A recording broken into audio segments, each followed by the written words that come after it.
too. On the far side of the bridge, the island felt pastoral and otherworldly. He hadn't worked at the area he meant. It was surrounded by double fences topped with razor wire. He told me that some of the other servicemen on the base used to think his building was some kind of prison. They never knew what it was for. When I asked him what he had thought those strange sounds had been back in 1992, before he realized they were whale calls, he said, "I can't tell you that, it's classified." Back at his house, Joe pulled out a sheaf of papers from his days spent tracking 52 Blue. They were computer maps documenting nearly a decade of migratory patterns. The whales, I felt like I was in school all of a sudden.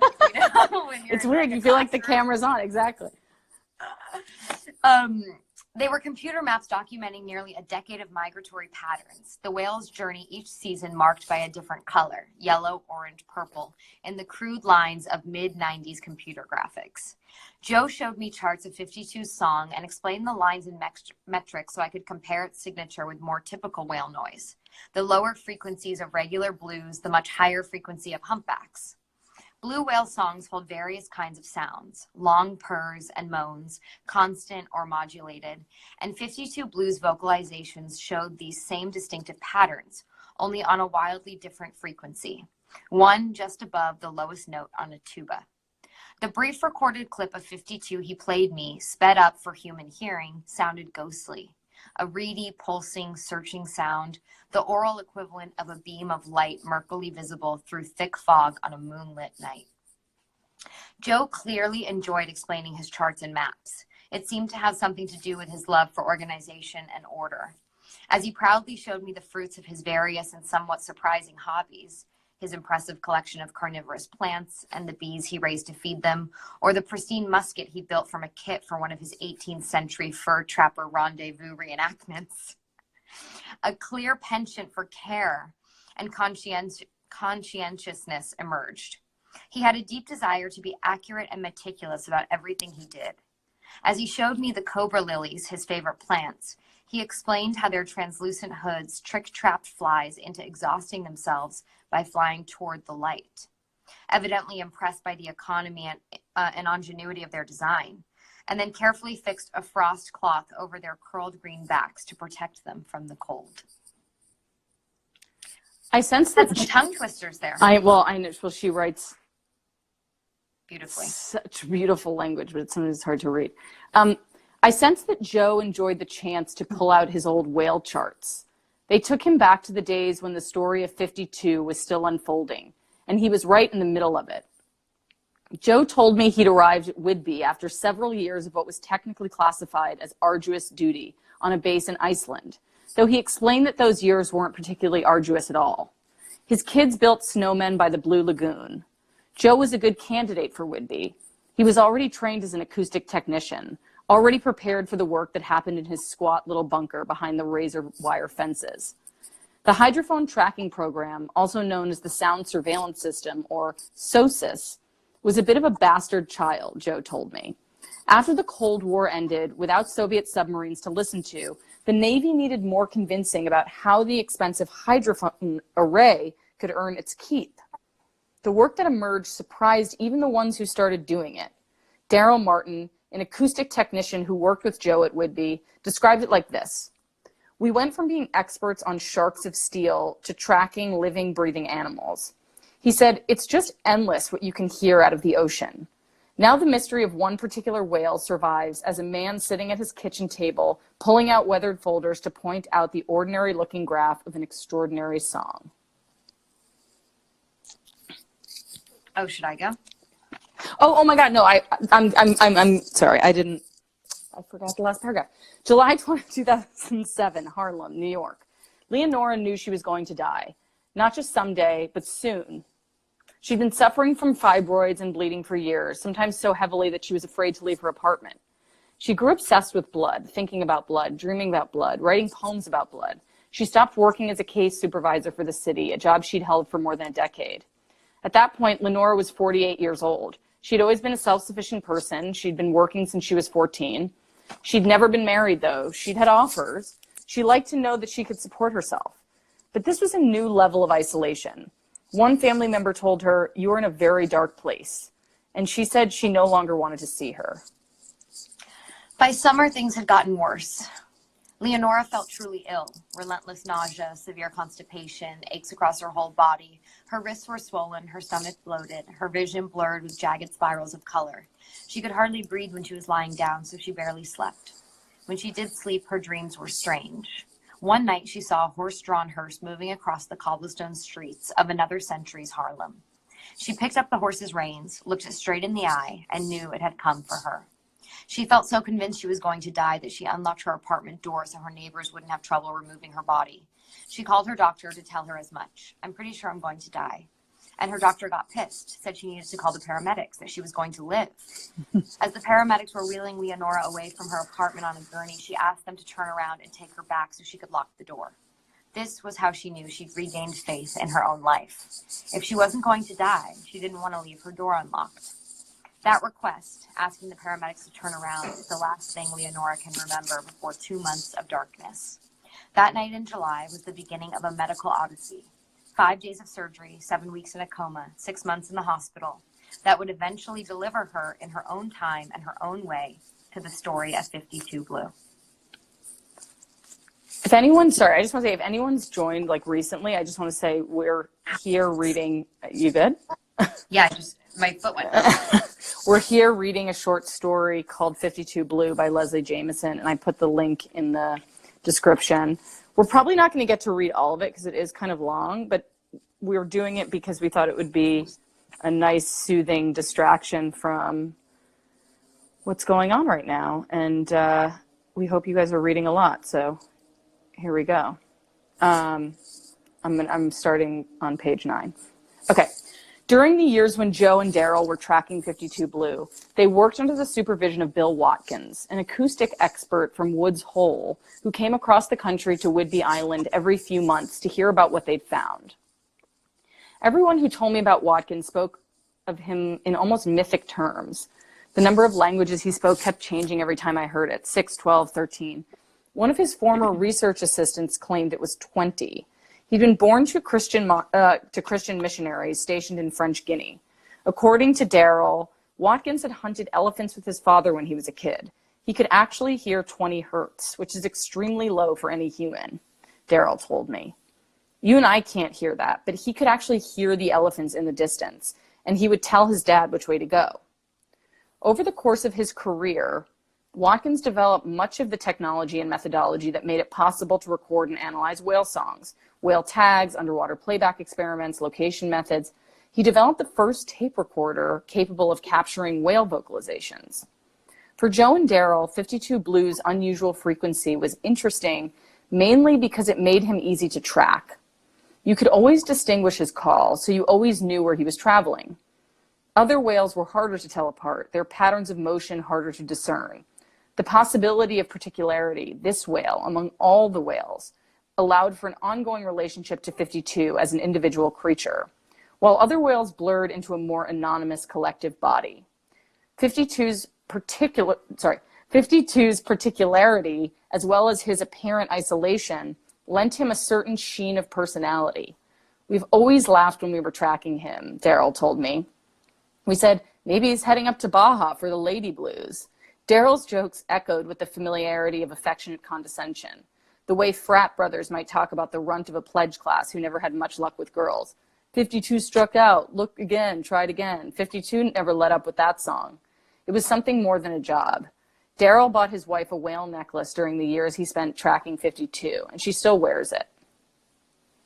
Joe had his own fixations. One time he disappeared for over a month, he said of 52, his inflection registering a mystery that clearly still engaged him.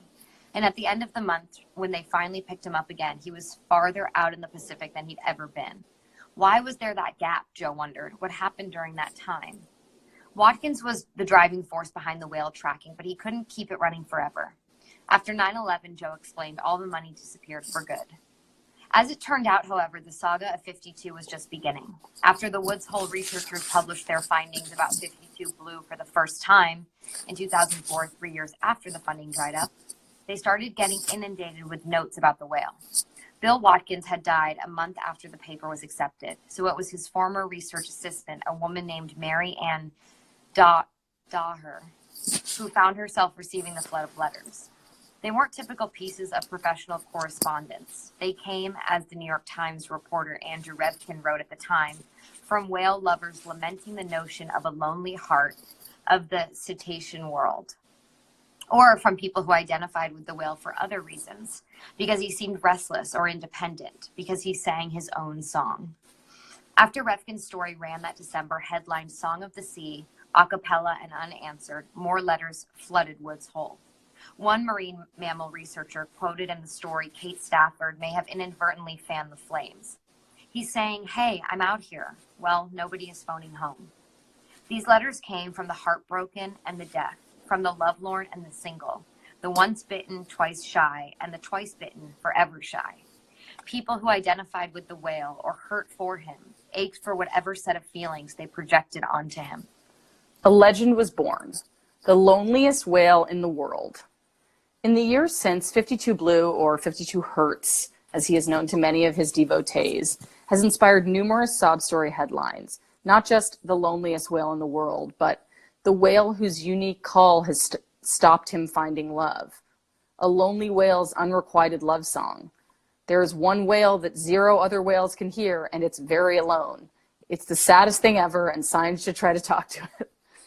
There have been imaginative accounts of a solitary bachelor headed down to the Mexican Riviera to troll haplessly for the biggest mammal babes alive, his musical mating calls ringing for hours through the darkness of the deepest seas, broadcasting a wide repertory of heartfelt tunes. A singer in New Mexico, unhappy at his day job in tech, wrote an entire album dedicated to 52. Another singer in Michigan wrote a kid's song about the whale's plight. An artist in upstate New York made a sculpture out of old plastic bottles and called it 52 Hertz. A music producer in Los Angeles started buying cassette tapes at garage sales and recording over them with 52's song. The song was quickly becoming a kind of sentimental seismograph, suggesting multiple storylines: alienation and determination, autonomy and longing, not only a failure to communicate, but also a dogged persistence in the face of this failure.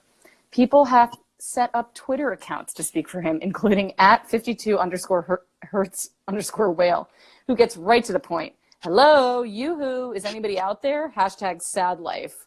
I'm so lonely, hashtag lonely, hashtag forever alone. Leonora woke up in St. Luke's Roosevelt Hospital in September 2007 in the aftermath of a 7-week coma, but still near the beginning of the medical odyssey that would deliver her to 52 Blue. Across the course of 5 days of surgery, the doctors had removed nearly 3 feet of her intestines in order to cut out all the necrotic tissue that had rotted around a severe intestinal blockage. Then they put her in the coma to help her recover more efficiently. But so much recovery remained ahead of her. She couldn't walk. She had trouble remembering words, and she could barely speak anyway. Her trachea was so scarred from all the tubes that had been thrust down it during her coma. She couldn't count past 10. She couldn't even quite count to 10. But she pretended. She didn't let on. She didn't want other people to see her struggling.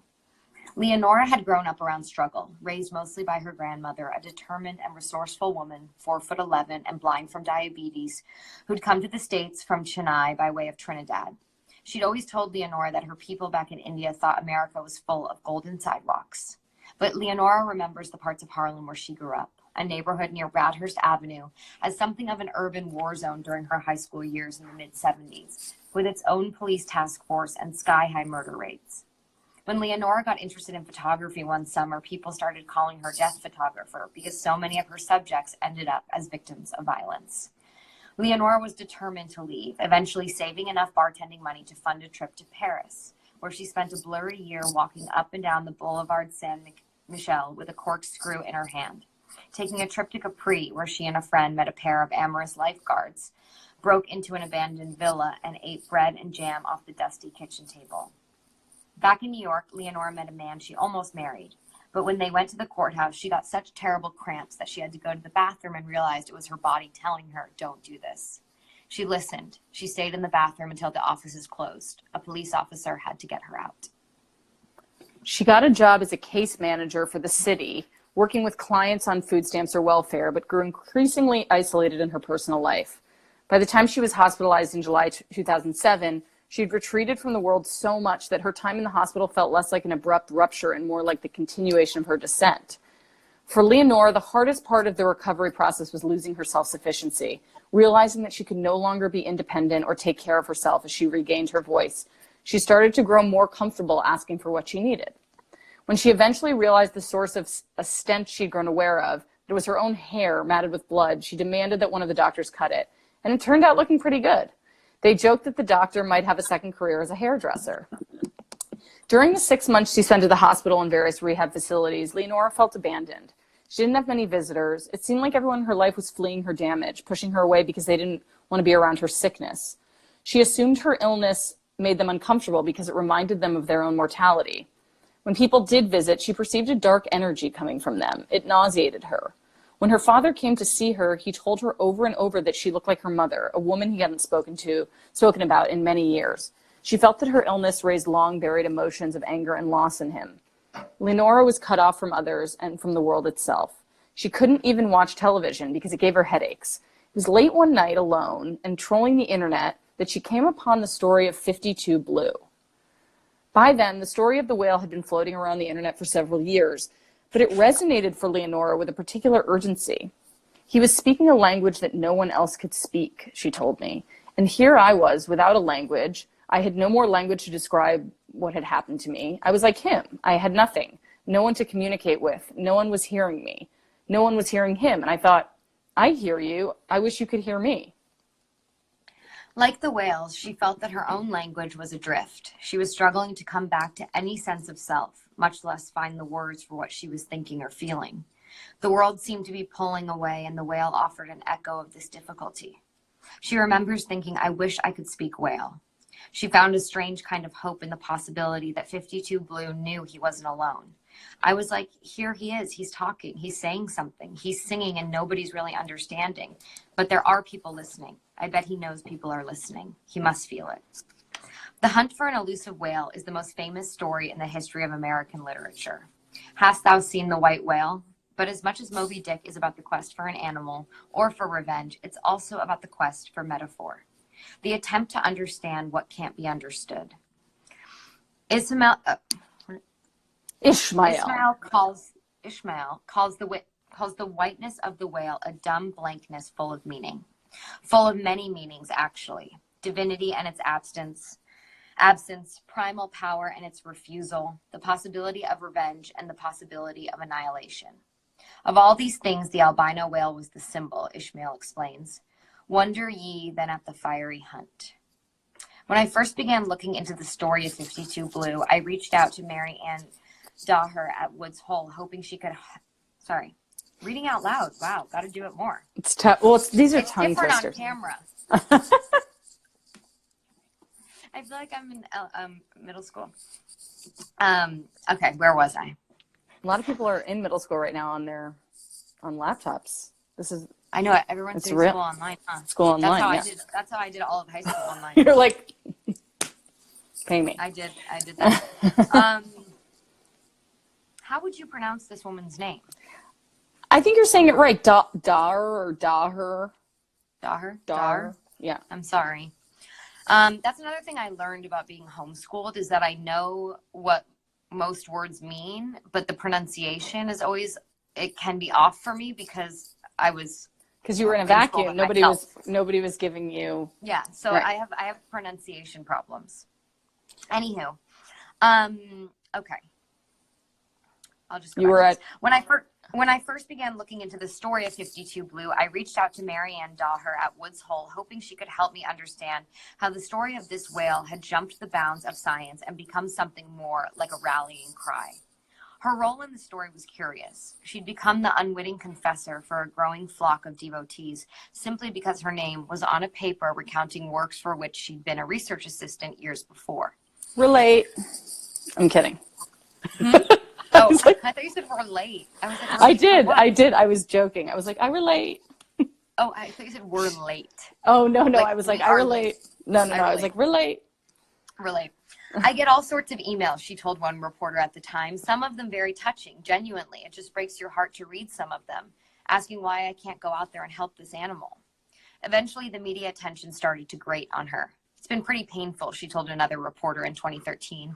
You name the country, and I've had a phone call wanting to get information. And I haven't worked on this since 2006 or so. And, oh God, Watkins would be dismayed, to put it mildly. I was eager to speak with Daher anyway. I pictured the two of us at Woods Hole, meeting by the sea, locking eyes, nursing cups of coffee in the salt air. How did it feel to get those letters? I'd asked her, and she'd tell me about the tug on her heart each time. Her inbox turned into confessional booth. Perhaps she'd recite one from memory, the one that had moved her the most. He is hope and loss at once. I'd hear some break in her voice, and I'd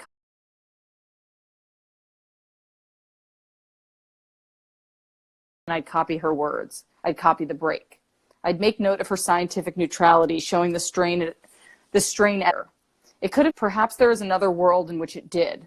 This world, however, holds only her refusal to return my emails. Relate.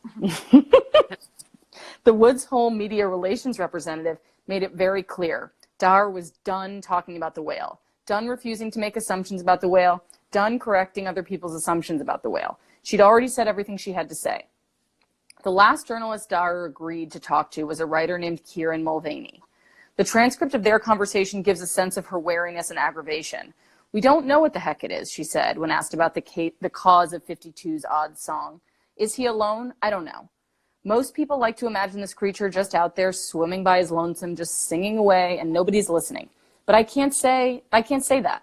Is he successful reproductively? I haven't the vaguest idea. I can answer those questions. Is he lonely? I hate to attach human emotions like that. Do whales get lonely? I don't know. I don't even want to touch that topic.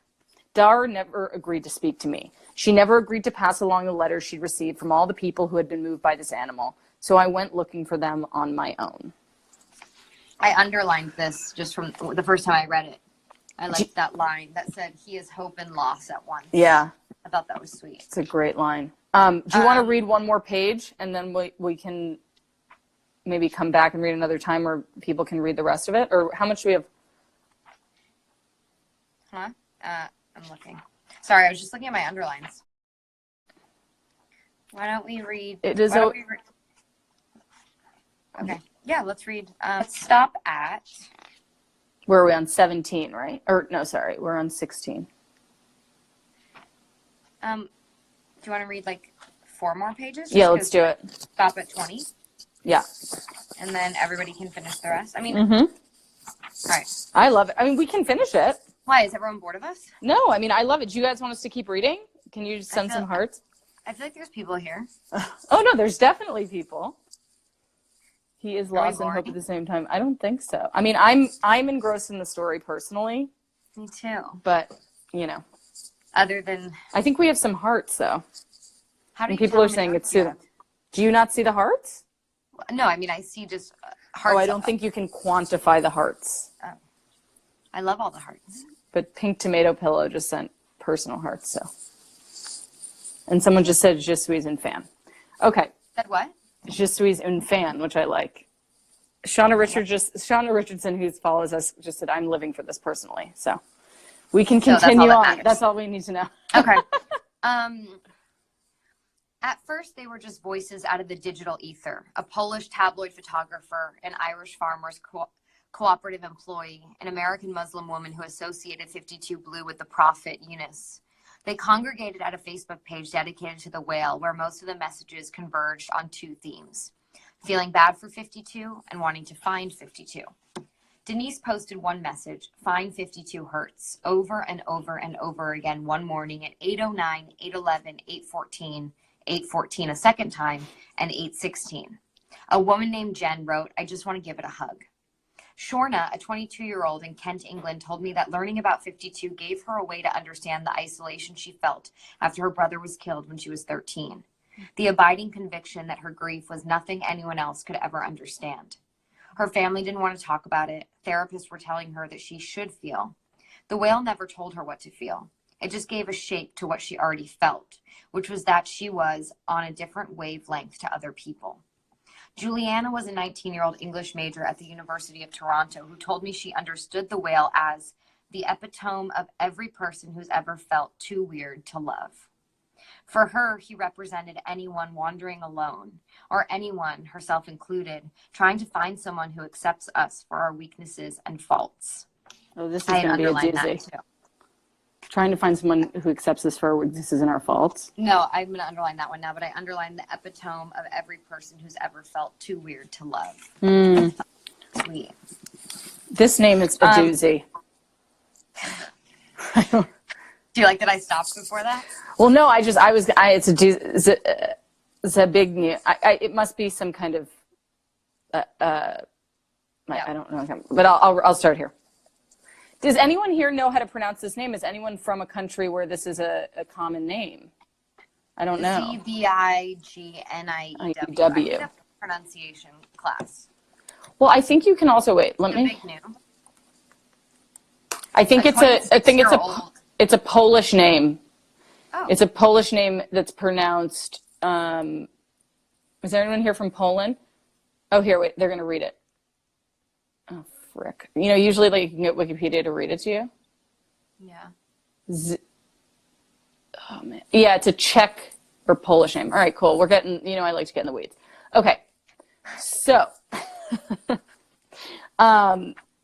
Zbigniew is how I imagine it. A 26-year-old photo editor at the biggest daily tabloid in Poland decided to get the outline of 52 Blue tattooed across his back after the end of a 6-year relationship. Someone got a Bellatrix tattoo. Where?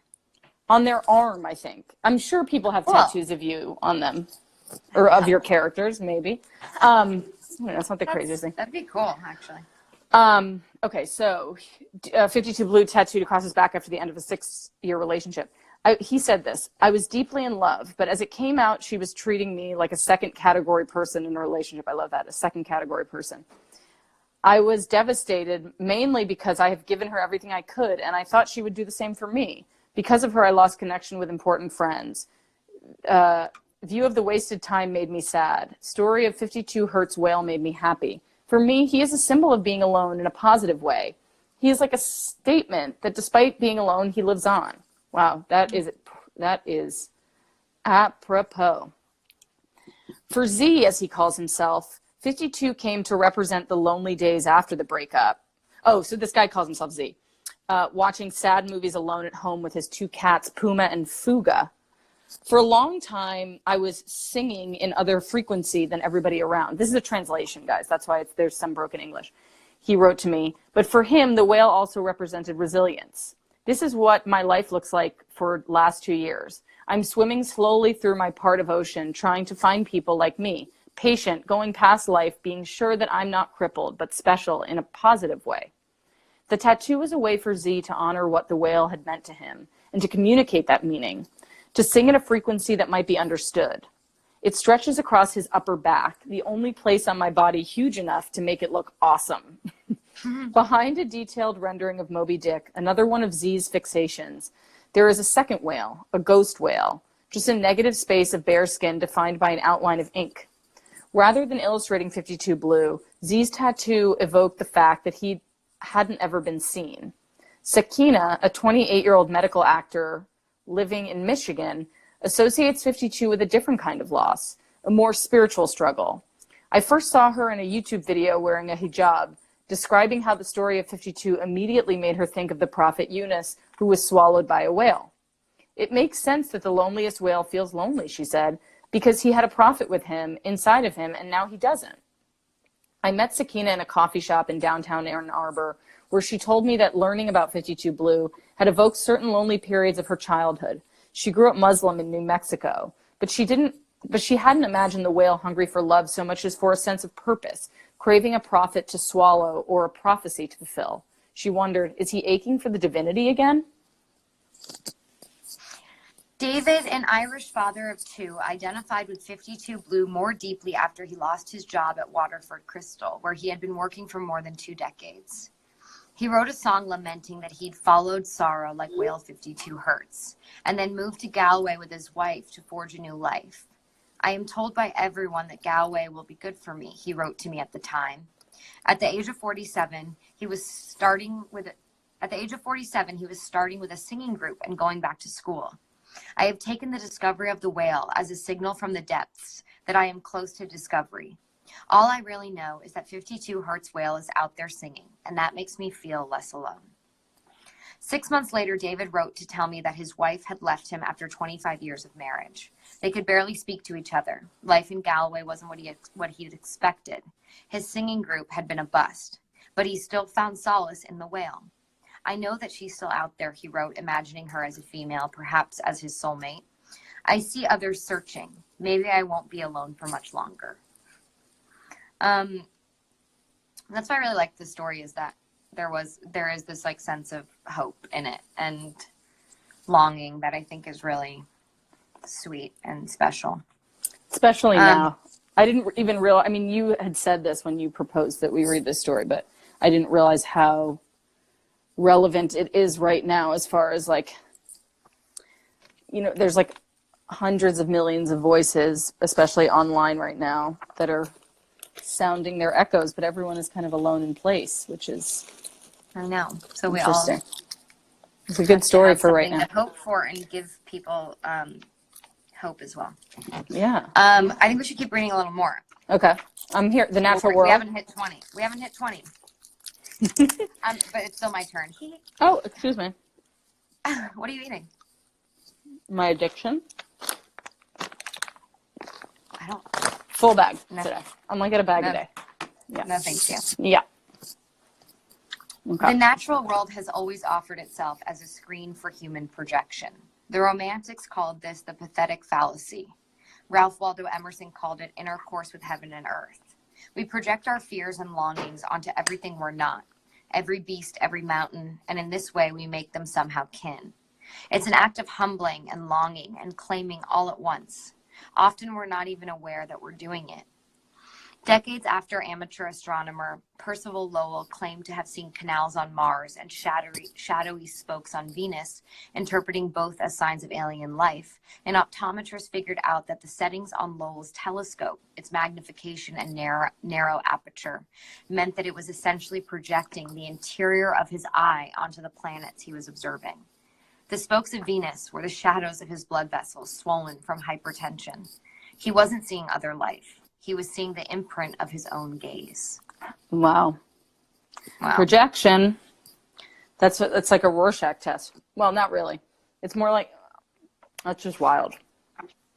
When Emerson claimed that every appearance in nature corresponds to some state of the mind, this is projection. It's like, oh, what I see is only what I'm capable of seeing. I have all this underlined. When Emerson claimed that every appearance in nature corresponds to some state of mind, he understood this correspondence as a kind of completion. All the facts in natural history taken by themselves have no value, but are barren, like a single sex, he argued, suggesting that human projection effectively fertilized the egg.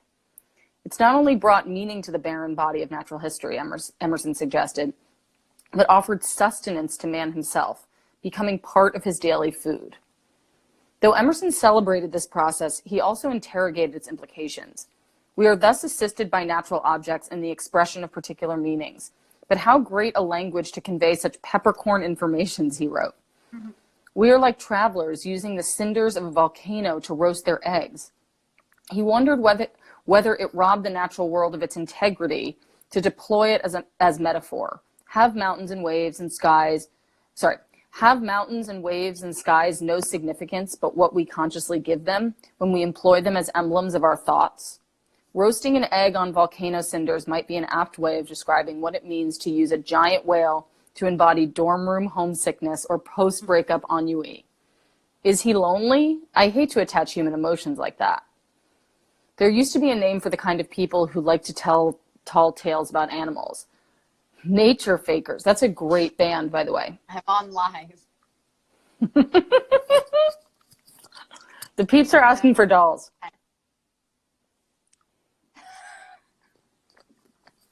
The wolf wants here's in. One from when I was little. Really? That's so clean. Isn't he cute?